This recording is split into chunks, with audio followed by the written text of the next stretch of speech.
একদিকে অনশন চলছে, একদিকে মঞ্চ খোলার কাজ চলছে, কি বলবেন এই ব্যাপারটা?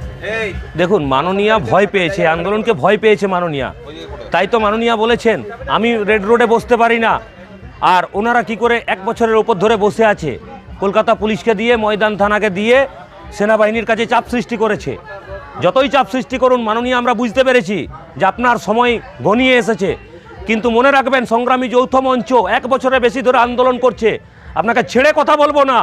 আপনার নাম নাকি মমতা, আপনার মধ্যে বিন্দু মাত্র মমতা বোধ নেই। যদি থাকতো তাহলে এই অনশনকারীরা যেভাবে বসে আছে তাকে তুলে দিতেন না। নির্লজ্জ একটা প্রশাসক কোথাকার, যে চুরি ছাড়ার কিছু জানে না, আবার বড় বড় কথা বলে। আমার কাছে আপনারা কি চান? আপনার কাছে একটাই চাই, পশ্চিমবঙ্গটা ছেড়ে আপনি বাংলাদেশে চলে যান। পশ্চিমবঙ্গবাসীকে মুক্তি দিন, পশ্চিমবঙ্গের প্রত্যেকটি নাগরিককে আপনি মুক্তি দিন। আপনার কাছ থেকে এর থেকে বেশি আমরা আর কিছু চাই না। তবে মাননীয় মনে রাখবেন, এই লড়াইয়ের কিন্তু শেষ দেখেই ছাড়বো। আপনি যে জেদটা চাপিয়ে দিলেন, সেই জেদ থেকে আমরা এক পাও পিছপা উঠছি না। এই অবস্থান এখানে এই ময়দানেই চলবে। আপনার কত ক্ষমতা আর আপনার কত পুলিশ আছে আমরাও দেখতে চাই।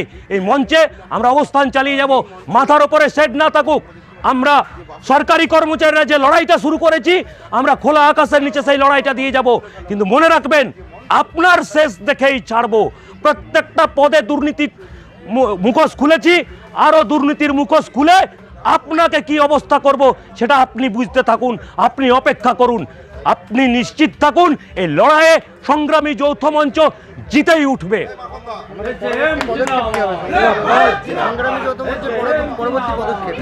সংগ্রামী যৌথ মঞ্চের পরবর্তী পদক্ষেপ, এই যে আন্দোলন চলছে, অনশন চলছে, অনশন আরো সংখ্যা বাড়বে এবং এই আন্দোলনের তীব্রতা আরো বাড়বে।